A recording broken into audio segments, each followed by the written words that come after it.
A few years ago there was a story in the papers that the ABBA tribute band Born Again had gone to play a concert in Russia and that in the audience was Vladimir Putin. The Kremlin denied the story, but it gave me this idea. There was something in the air that night, the stars were bright, Fernando. They were shining there for you and me, for liberty, Fernando. Vladimir Putin listens to ABBA. I know, I was with him at New Year, playing guitar for tribute band Born Again at Novgorod in the Hotel Grand Pushkin. Now, I could have predicted Putin grinning at the sound of Western rulers crumbling, at Waterloo Napoleon surrendered and all of that. But Vlad tapped his toes to our full repertoire. The Kremlin's pretending he wasn't there, but I swear it, I caught his stare as I plucked the opening notes to Chiquitita. So why is this a story they want to dismiss?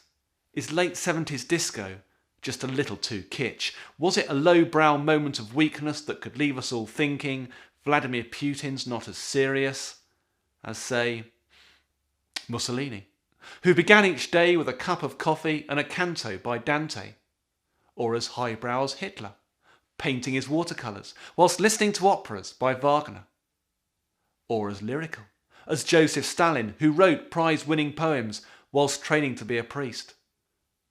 Next to such artistic complexity, does Vladimir Putin fear he'll be teased by pompous leaders at the next G20, joking about flares, sequins and chest hairs, while he's sitting sad and lonely? No, he's not the type who gets picked on. He's a black belt, an ex-KGB officer who can probably down a bottle of vodka whilst winning his hand at bridge or poker, cocking a revolver at the head of James Bond, after tricking him with caviar and blondes. With 80% approval ratings, a degree in international law, a 5% stake in Gazprom and a black Labrador, what does Putin want ABBA for? Those mawkish peddlers of cheap emotion, singing about love in a lost revolution, wishing away the world's wicked tyranny as little bright stars come out for liberty. I don't know why Vladimir Putin doesn't want us to think that he listens to ABBA. But I know that 3 days before we played in Russia, a journalist and a human rights lawyer, leaving a conference about rape in Chechnya, were shot in the middle of Moscow in broad daylight. I don't know why I told you I play in an ABBA tribute band, but I'm not cynical about it. I've always been genuinely thankful for the music. And I don't know why you, or you, or you, or even you listen to ABBA. And I don't mind. Just don't pretend it can mend or undo anything.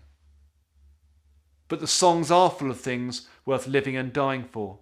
All of the things worth loving and crying for. And even Vladimir Putin listens to ABBA.